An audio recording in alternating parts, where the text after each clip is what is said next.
Hello बच्चों, कैसे हो? हमारे ऑनलाइन क्लासेज में आपका स्वागत है। 9th क्लास की आज हमारी पहली क्लास होने जा रही है। तो आज हम शुरुआत करेंगे अलंकार से। अलंकार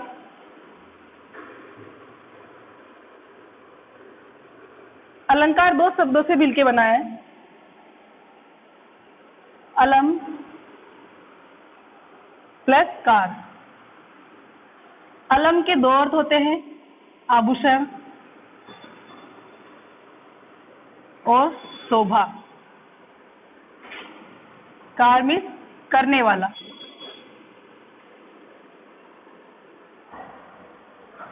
जिस प्रकार एक स्त्री की सौंदर्यता आभूषणों के कारण बढ़ती है, उसी प्रकार हिंदी में काव्य की शोभा अलंकार के कारण बढ़ती है। अलंकार के दो भेद होते हैं, शब्दालंकार और अर्थालंकार।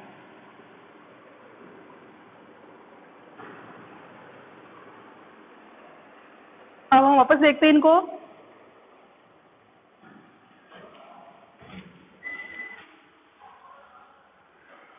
अलंकार किसे कहते हैं? काव्य में शब्दों के कारण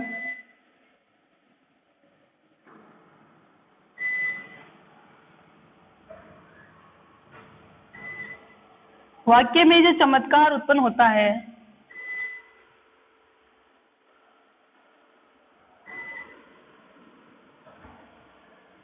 चमत्कार उत्पन्न होता है,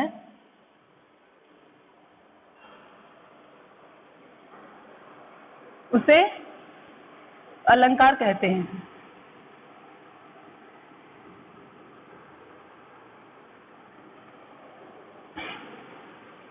तो काव्य में वाक्य के अंदर शब्दों के कारण जो भी चमत्कार उत्पन्न होगा, यानी उसकी शोभा बढ़ेगी, उसे हम अलंकार कहेंगे। अलंकार के मैंने अभी बताया आपको दो भेद होते हैं। तो पहला है शब्दालंकार। अब शब्दालंकार देखो, काव्य में, काव्य की पंक्ति में शब्द के कारण जो चमत्कार उत्पन्न होगा, शब्द के कारण अगर वो वाक्य अच्छा लगेगा, सुनने में अच्छा लगेगा, तो वहां शब्दालंकार होगा। काव्य की पंक्ति में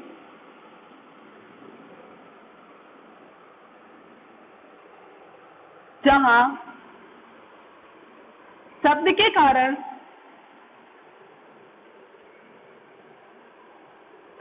चमत्कार उत्पन्न होता है,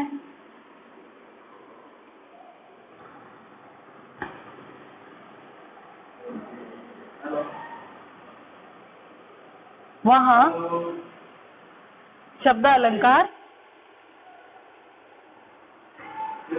होता है। जैसे इसका उदाहरण देखना, तरनी तनुजा तट तमाल तरुवर बहु छाए।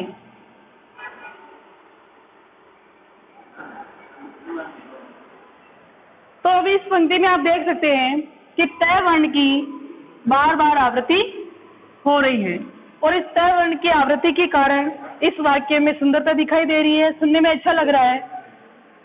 अब आप देखो अर्थालंकार।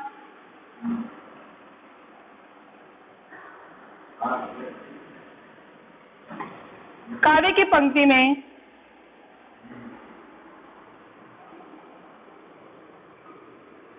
जहां अर्थ के कारण कोई चमत्कार उत्पन्न होता है,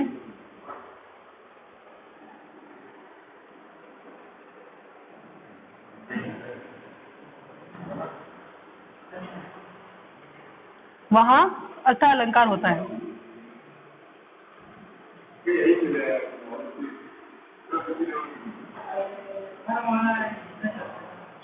शब्दालंकार में शब्द के कारण शब्द काव्य की शोभा बढ़ती है, और अर्थालंकार में अर्थ के कारण काव्य हमें सुंदर लगता है। इसका उदाहरण देखो, कमल सदृश हाथों ने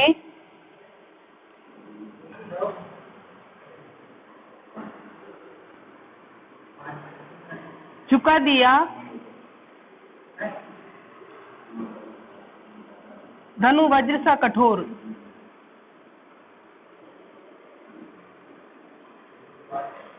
तो यहाँ इस पंक्ति के अर्थ के कारण ये इस पंक्ति में सौंदर्यता बढ़ेगी और यहाँ इसके शब्दों के कारण इसकी सौंदर्यता बढ़ेगी। अगर इन शब्दों में यहाँ इनके पर्यायवाची शब्द रख देते हैं तो ये वाली सौंदर्यता खत्म हो जाती है, बल्कि इसमें अगर अपन कोई पर्यायवाची शब्द रख दे इनके तो इससे कोई फर्क नहीं पड़ता है। अब हम देखते हैं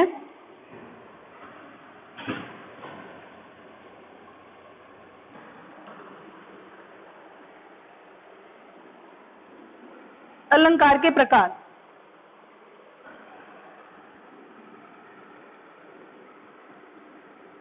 सबसे पहला अलंकार है अनुप्रास अलंकार।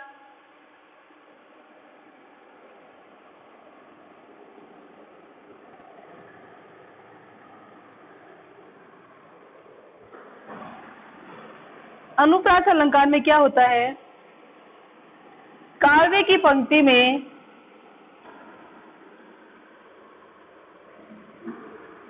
एक ही वर्ण की अधिक बार आवृत्ति होती है, अधिक बार आवृत्ति होती है, चाहे उन वर्णों में स्वरों की समानता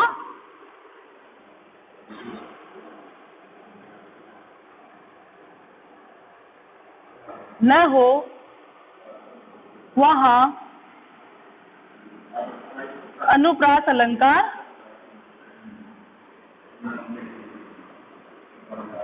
होता है।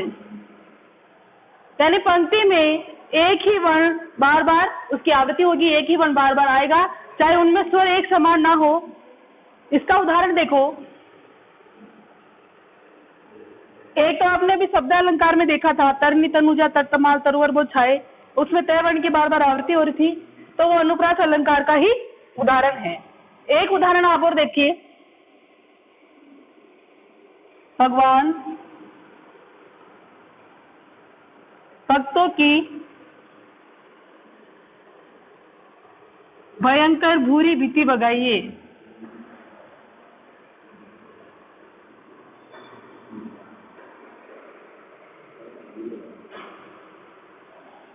और एक उदाहरण और ये, रघुपति राघव राजा राम। तो इसमें भय वर्ण की बार बार आवृत्ति हो रही है, इसमें स्वरों की समानता नहीं है, फिर भी भय वर्ण की आवृत्ति के कारण यहाँ इस पंक्ति में सौंदर्यता दिखाई दे रही है। उसी प्रकार यहाँ पर र वर्ण की बार बार आवृत्ति हो रही है, तो यहाँ पर अनुप्रास अलंकार होगा।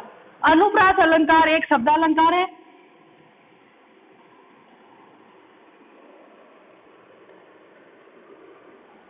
नेक्स्ट है दूसरा यमक अलंकार।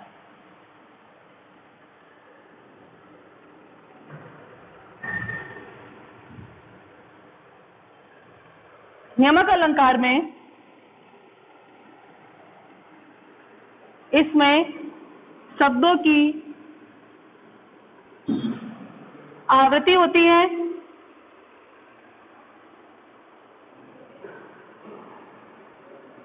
तथा शब्दों के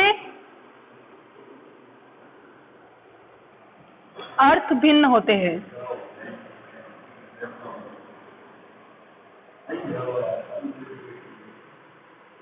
यहाँ वर्णों की आवृत्ति हो रही है, लेकिन अर्थ से कोई लेना देना नहीं है।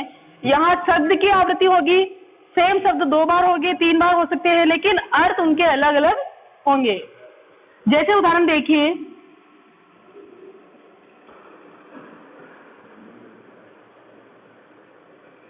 कनक कनकते 100 गुनी,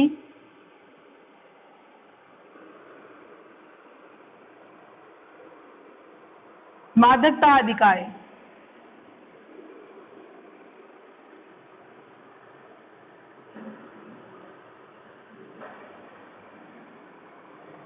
काली घटा का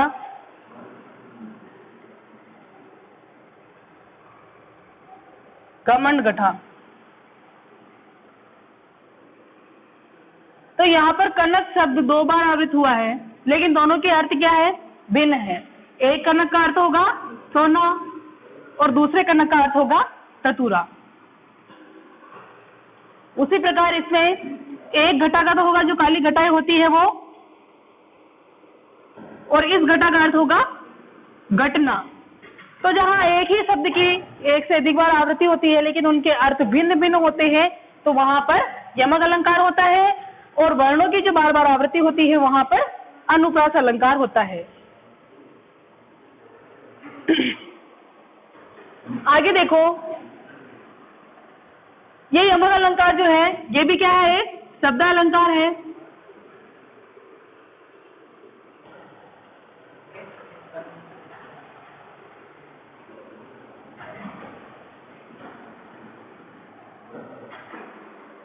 अब जो तीसरा प्रकार है उसका नाम है श्लेष अलंकार।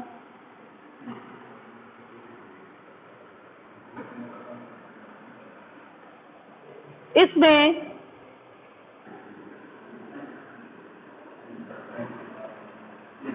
काव्य की पंक्ति में एक ही शब्द के एक से अधिक अर्थ निकलते हैं, वहां पर श्लेष अलंकार होता है।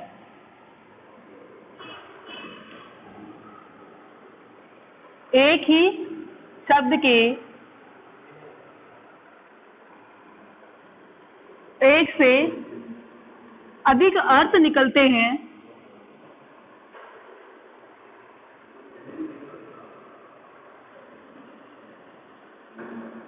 वहां श्लेष अलंकार होता है। अब इसके उदाहरण देखो आप।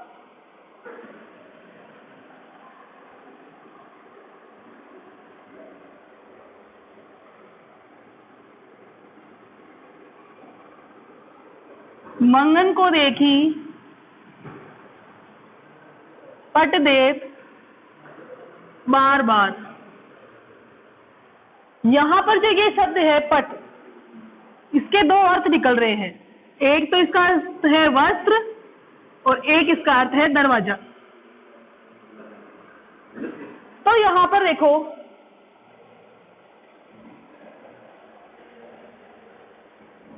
अब जो ये वस्त्र शब्द है इस लाइन को देखो, मंगन, मंगन मीन्स याचक, मांगने वाला। तो याचक को देखकर कोई बार बार वस्त्र देने की सोच रहा है, और इसी लाइन का दूसरा अर्थ ये निकलता है कि याचक को देखकर बार बार दरवाजा बंद कर रहे हैं। तो एक ही पंक्ति में एक ही शब्द के एक से अधिक अर्थ निकलते हो, तो वहां पर श्लेष अलंकार होता है। जैसे इसका एक उदाहरण और देखो, पानी गए न उबरे मोती मानस चून। अब मोती के अर्थ में इस पानी का अर्थ होगा चमक, मानस के अर्थ में होगा इसका प्रतिष्ठा, मान सम्मान, और चून के अर्थ में इसका अर्थ होगा जल। तो इस पानी शब्द के एक से अधिक अर्थ निकल गए हैं, तो यहां पर श्लेष अलंकार होगा।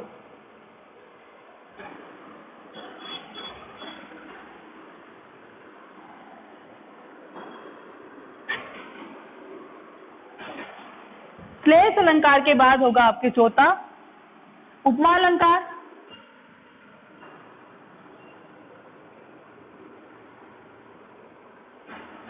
उपमा शब्द का अर्थ होता है किसी चीज की किसी दूसरी चीज से तुलना करना, किसी को किसी के बराबर बताना।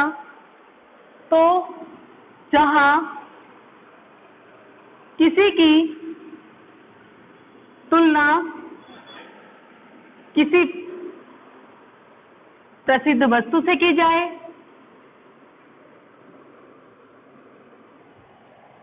किसी के गुण से की जाए, किसी के रूप, रंग, गुण, धर्म के आधार पर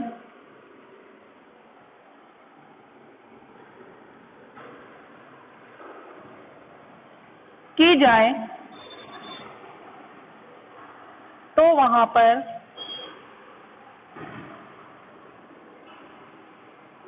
उपमा अलंकार होता है।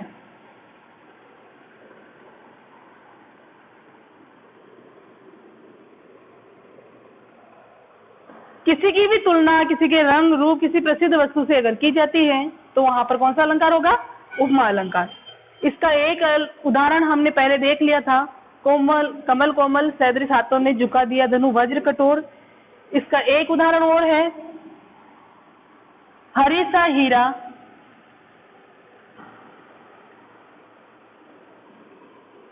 हीरा छाड़ी के करे और की आस। कि हरी हीरे समान हरि के नाम को छोड़कर आप किसी और की आस क्यों कर रहे हैं? उसी प्रकार इसका दूसरा उदाहरण था वो कमल सैदृश हाथों ने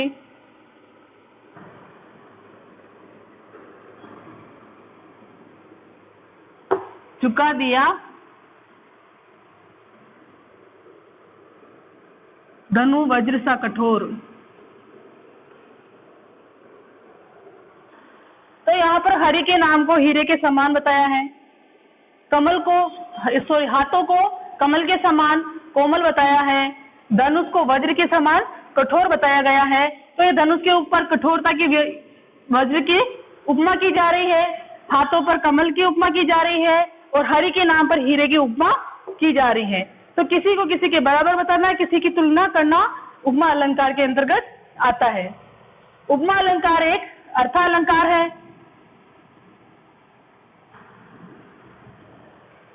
नेक्स्ट है आपके रूपक अलंकार।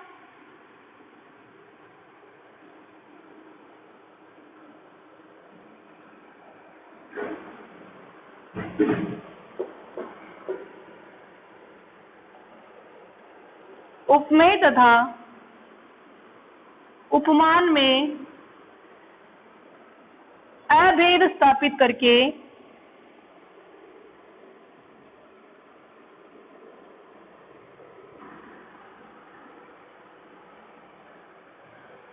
एक बता दिया जाता है,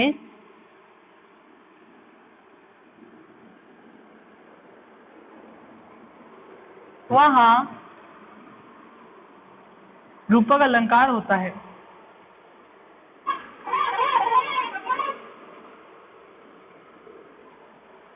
जैसे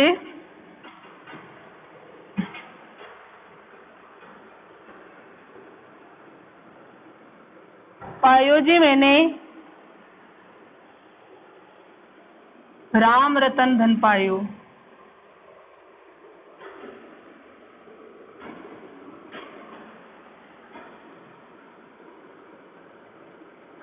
मैया में ले हूं चंद्र खिलौना। अब इसमें देखो, यहां पर तो हम इन सब चीजों की इनसे उपमा कर रहे हैं कि हरि का नाम जो है वो हीरे के समान है, हाथ है जो कमल के समान कोमल है। लेकिन अपन रूपक अलंकार में क्या करेंगे? जो रूपक अलंकार है उसमें उपमेय और उपमान यानी जिसकी उपमा कर रहे हैं, जिससे उपमा कर रहे हैं, उन दोनों के अंदर कोई भी भेद नहीं होगा, वो बिल्कुल वही चीज उनके बराबर बता दी जाती है। जैसे मैंने राम रतन धन पा लिया है, राम रूपी नहीं है, जैसे यहाँ पे हमने हीरे के समान राम को हरि के नाम को बताया है, वैसे ही मैया में लेऊ चंद्र खिलौना यानी चंद्र के समान खिलौना नहीं बताया है, चंद्र को ही खिलौना बताया गया है। भी मेरे को चंद्र खिलौना ही चाहिए, चंद्र के समान खिलौना नहीं है। अगर ये चंद्र के समान होता तो यहाँ पर उपमा अलंकार होता, लेकिन केवल चंद्र खिलौना है, चंद्र सा खिलौना नहीं है, दोनों के अंदर कोई भेद नहीं रह गया है, दोनों को एक समान बता दिया गया है, तो यहाँ पर रूपक अलंकार होगा। ये भी एक अर्थालंकार है।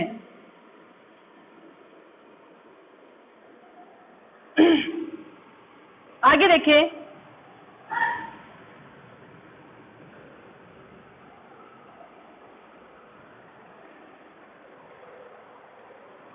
फिफ्थ है आपके उत्प्रेक्षा अलंकार, सॉरी 6, उत्प्रेक्षा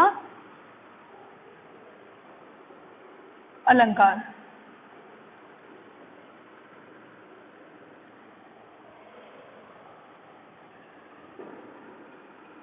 इस अलंकार में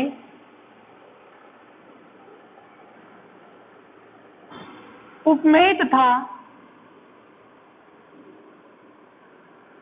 उपमान में संभावना व्यक्त की जाती है।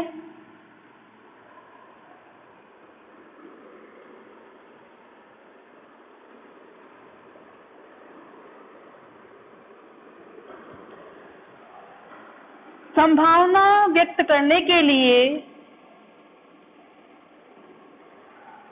संभावना व्यक्त करने के लिए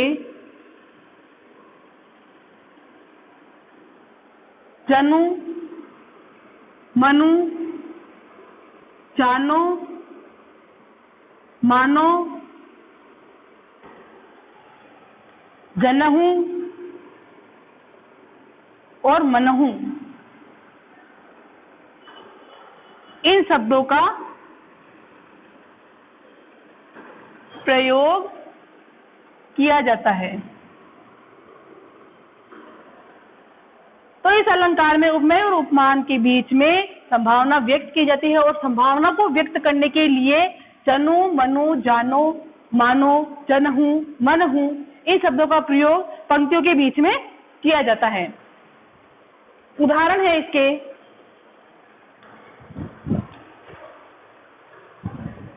जैसे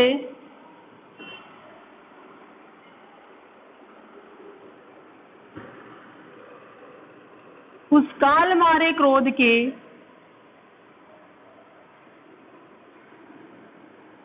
तनु कांपने उसका लगा,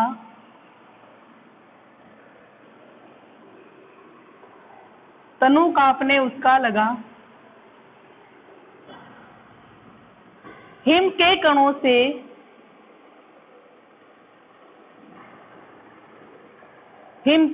से पूर्ण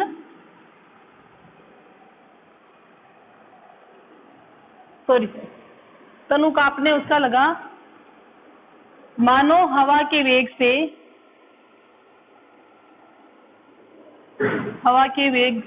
से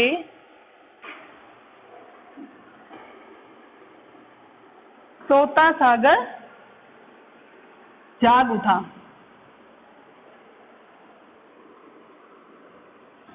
एक उदाहरण और देखो इसका, कहती हुई उत्तरा के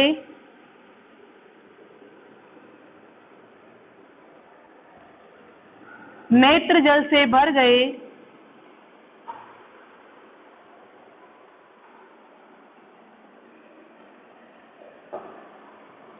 हिम के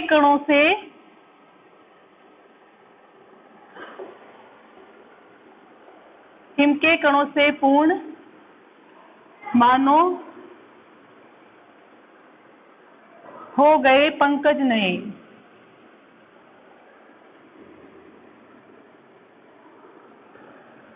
तो इन दोनों में देखो, यहाँ संभावना व्यक्त करने के लिए मानो, यहाँ संभावना व्यक्त करने के लिए भी मानो। तो उत्प्रेक्षा अलंकार में उपमेय और उपमान के बीच में संभावना व्यक्त करने के लिए जनु, मनु, जानो, मानो, मनहु, जनहु, इन शब्दों का प्रयोग किया जाता है। आगे देखो,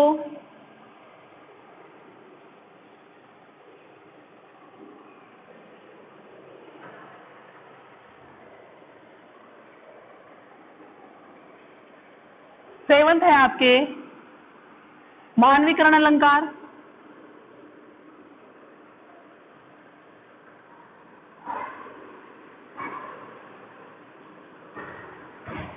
मानवीकरण अलंकार में क्या होता है कि जो प्रकृति की जो चीजें हैं, प्रकृति है, तो प्रकृति के ऊपर मानवीय इच्छाओं तथा मानवीय भावनाओं का आरोप किया जाता है, वहां मानवीय अलंकार होता है। जड़ प्रकृति पर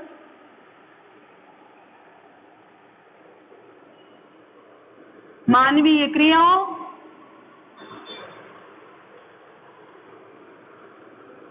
व मानवीय भावनाओं का आरोप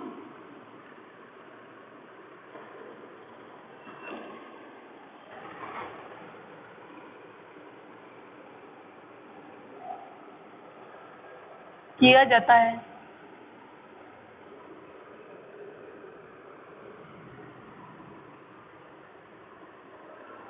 वहां मानवीकरण अलंकार होता है।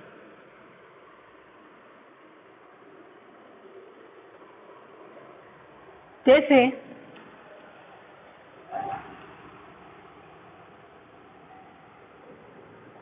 हरा ठिंगना चना,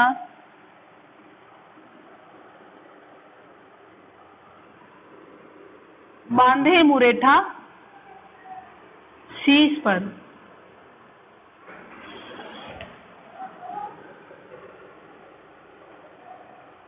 मेघ आए मन ठन के संवर के।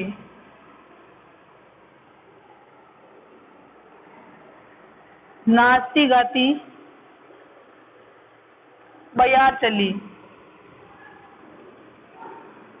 अब यहाँ पे देखो, जो खेतों में चने का पौधा है वो क्या है, छोटा पौधा है, तो यहाँ पे उसकी सुंदरता, हरे पौधे के ऊपर छोटा गुलाबी फूल भी है, तो उस फूल को देखकर, उस छोटे से पौधे को देखकर कवि कहता है कि जो ये हरा ठींगना चना है, उसके शीश पे जो वो फूल है वो इतना सुंदर लग रहा है कि जैसे कोई दूल्हा अपने सिर पर पगड़ी बांधकर खड़ा हो।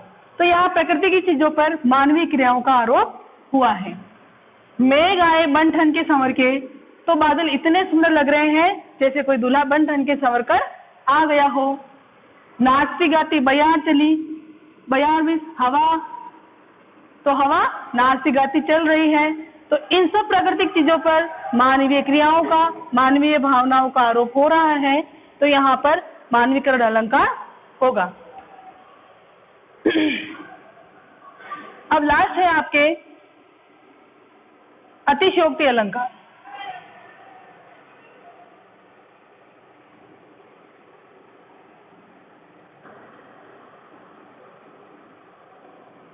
अतिशयोक्ति शब्द दो शब्दों से मिलकर बना है, अतिशय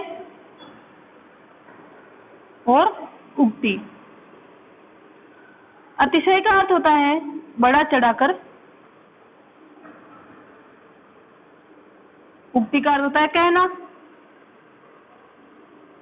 तो इसका मतलब क्या हो गया, अतिशयोक्ति का अर्थ हो गया कि किसी बात को इतना बड़ा चढ़ाकर कहा जाए कि वो बात हमें असंभव लगने लगे, वहां पर अतिशयोक्ति अलंकार होगा। जहां पर भी जो बात बड़ा चढ़ाकर काव्य की पंक्तियों में कही जा रही है, तो वहां पर कौन सा अलंकार होगा, अतिशयोक्ति अलंकार होगा।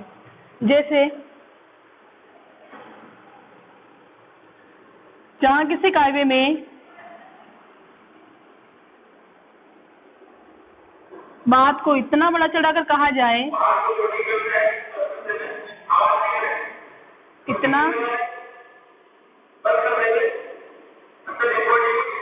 बड़ा चढ़ाकर कहा जाए कि वो बात हमें असंभव लगे, वहां अतिशयोक्ति अलंकार होता है।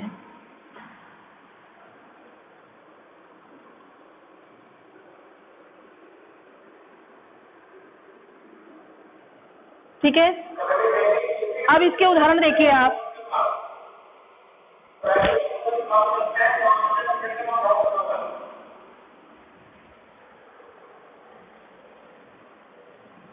इसका उदाहरण है,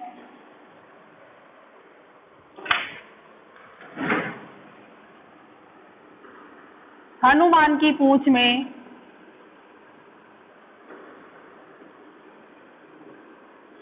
लगन न पाई आग,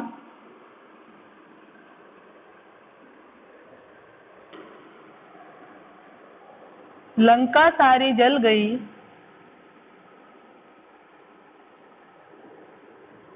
गए निशाचर भाग। और एक इसका उदाहरण है,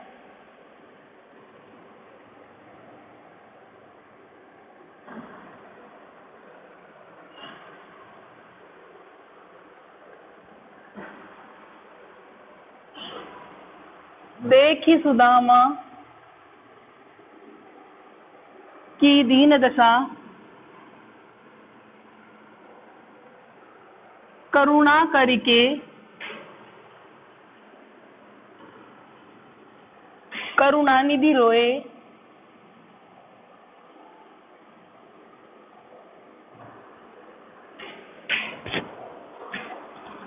पानी परात को हाथ छुयो नहीं, नैनन के जल सूपक धोए।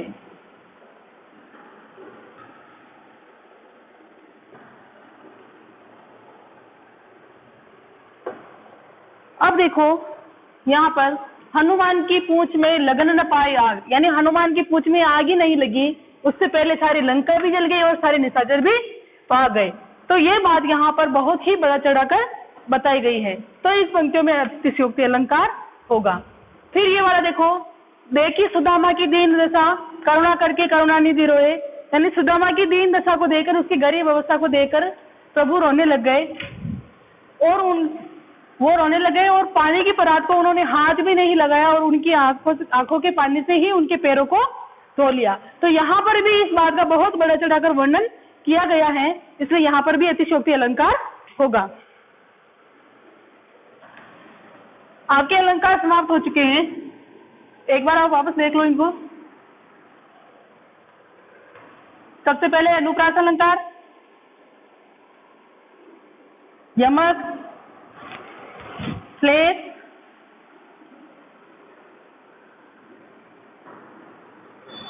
उपमा,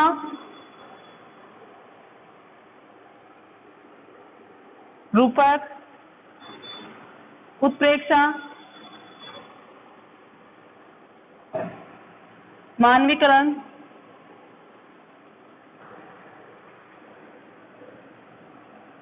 और अतिशयोक्ति।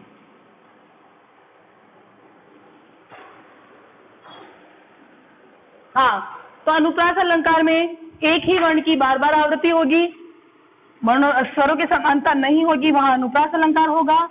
यमक में शब्दों की आवृत्ति होगी और शब्दों के अर्थ भिन्न भिन्न होंगे।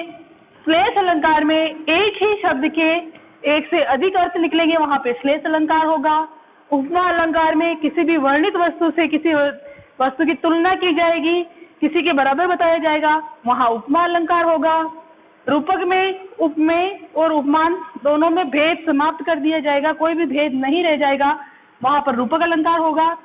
उत्प्रेक्षा अलंकार में उपमेय व उपमान में संभावना व्यक्त की जाएगी, संभावना व्यक्त करने के लिए जनु, मनु, जानो, मानो, जनहु, मनहु इन शब्दों का प्रयोग किया जाएगा।